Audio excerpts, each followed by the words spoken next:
begins with another thriller called Christine. Remember, Gene, last year when we did our analysis of the teenage sex movies? Yeah, I was seated right next to you. That's right. I remember you right across the aisle. Now, here's a movie.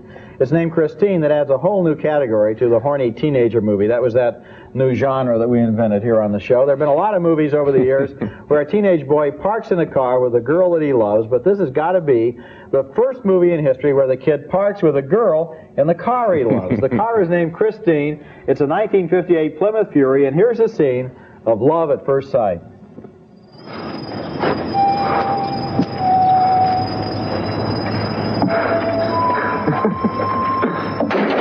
Be careful, Dennis. What's a piece of Barney? Well, she could be fixed up. She could. Yeah. Well, she could be really tough.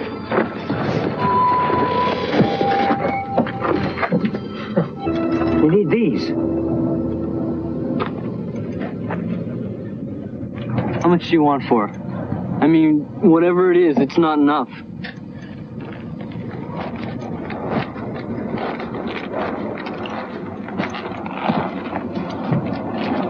Sonny, you ever owned a car before? Yeah, he owns a Mustang. No. I just got my license. Name's George LeBay.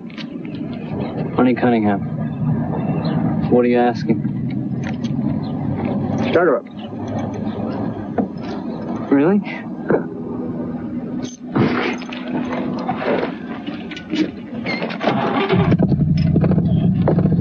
Her name's Christine. I like that. He repairs and customizes his car, and it turns out to have a mind of its own, chasing down his enemy. Hey, you ain't mad, are you?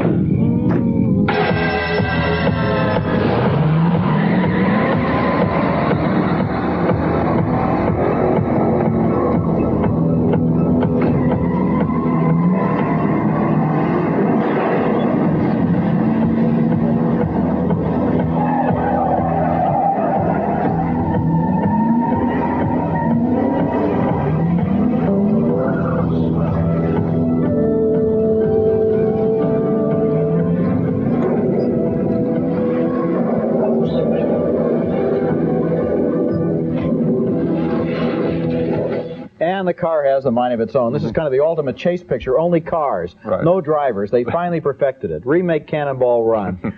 Christine turns into a horror story when the car gets jealous of that kid's girlfriend. And I guess that sort of makes Christine sound like a ridiculous movie. And to tell you the truth, it is a completely ridiculous movie.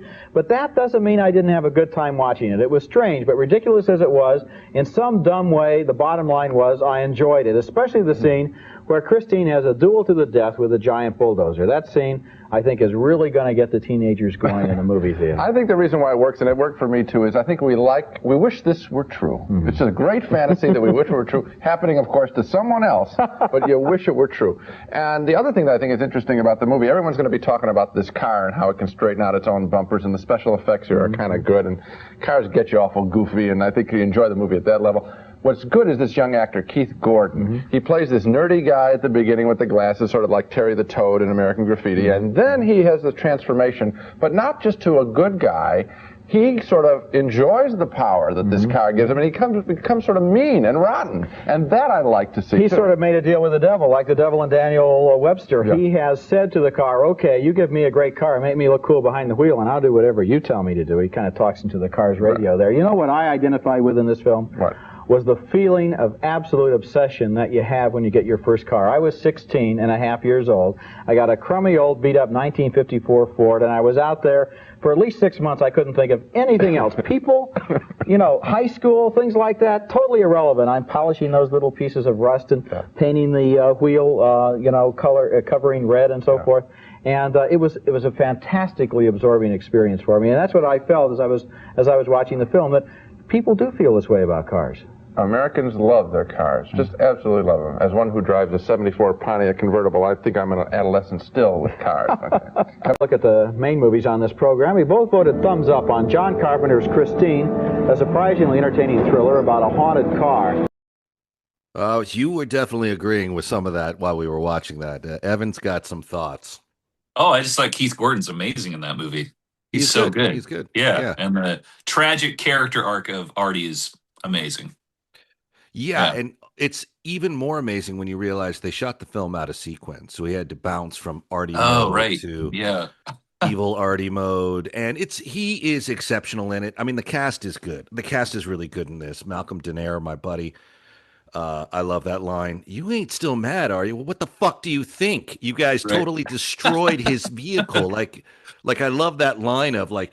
Now it's funny because we were watching this, and everyone does seem too old for college or even community or for high school, It's and even high school. Yeah. community. It's Yeah, always that way, though. but it The whole doesn't take me out screencast of the looked too old. movie. Yeah, it does not take me out of the movie. There's a couple of highlights in this too, and one of them is Robert Blossom, who sold him the car. That actor is Home Alone. always riveting. What's that? He's the South Bend shovel slayer from Home Alone, man. He's the old man from Home Alone. Yes. But Yeah. just the whole, you know, her name's Christine, and just how he goes evil on was it Stockwell? It was Stockwell, right? I think so. Yeah, he's like real creepy. I love it. Yeah, he's like, you don't know as much as you think. Now, if Carpenter made his eyes go solid black right there, that would have been a fantastic creative choice. But you know, Carpenter, this is one of those cases too where I believe the movie is better than the story in the book. Sorry, King fans. I know someone's going The to tell me. Shining, Kubrick, The Shining. I mean, You know, you who can wants- make that argument too. who wants but, topiary animals attacking people and stuff? I mean, come on. Well, there is that. There is that.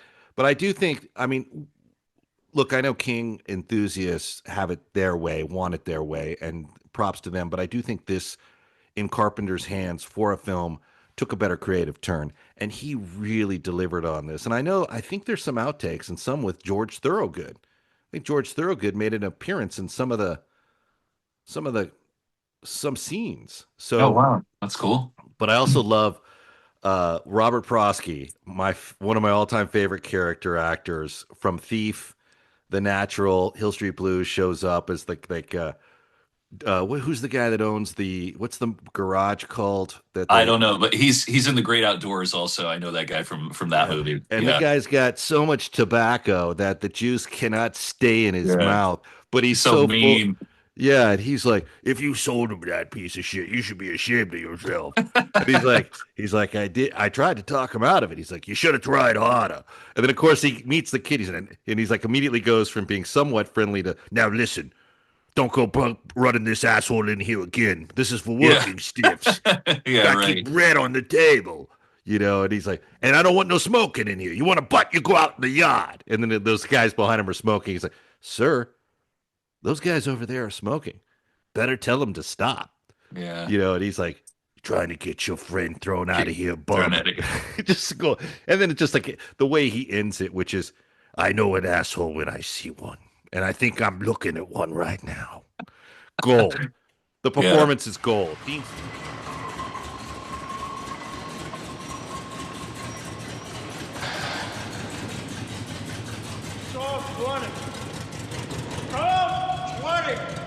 Get over there and shut it up, or we all choke to death.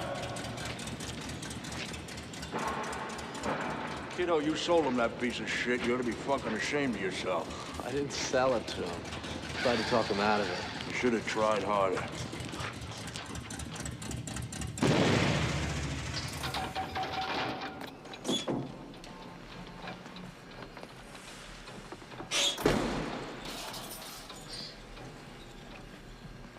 I knew a guy had a car like that once.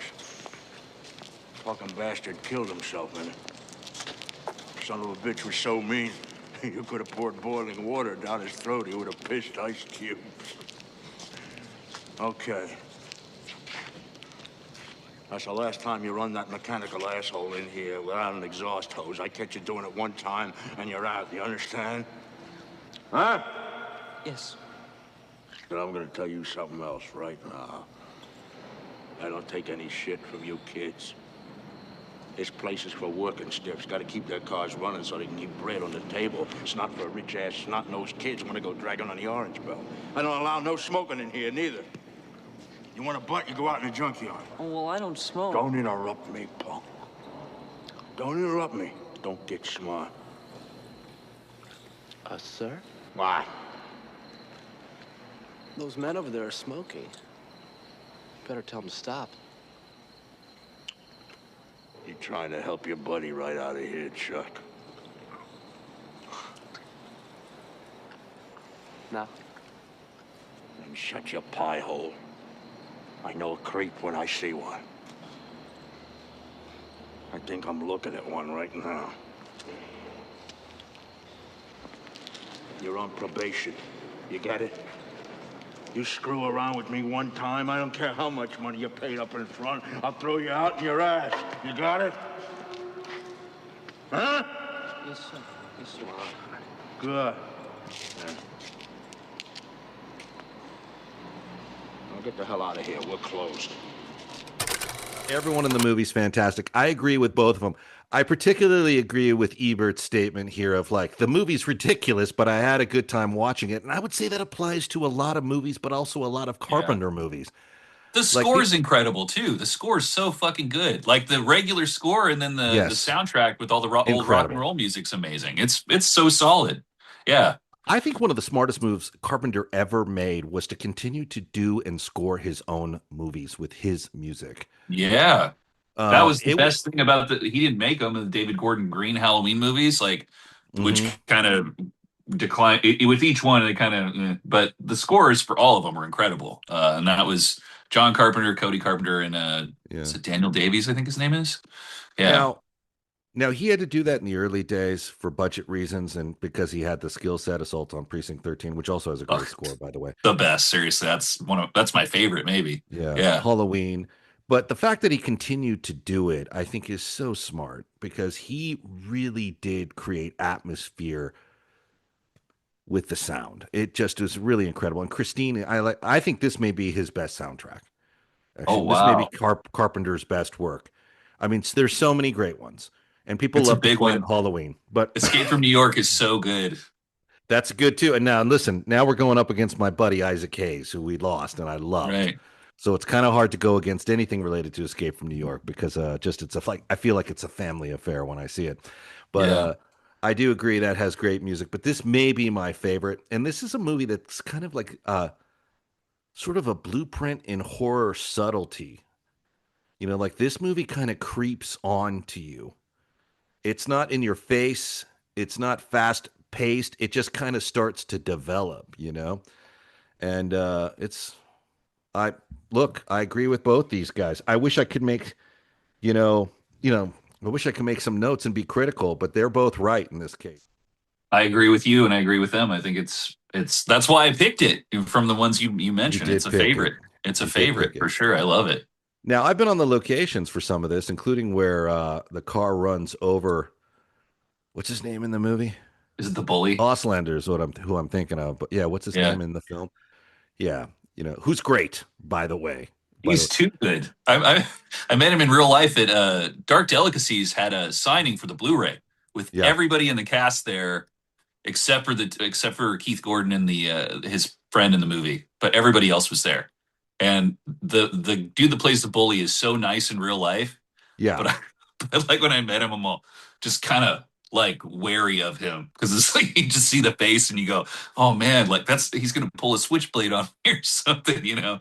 So perfectly cast. I mean, he absolutely delivered that part.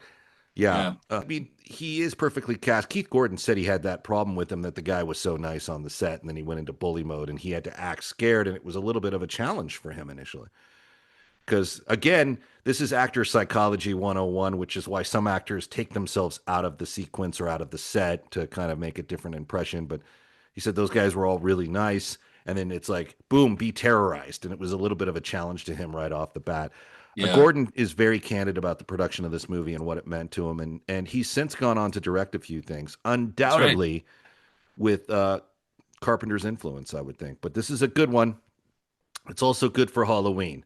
Christine. The Thing and Christine is a double feature anytime.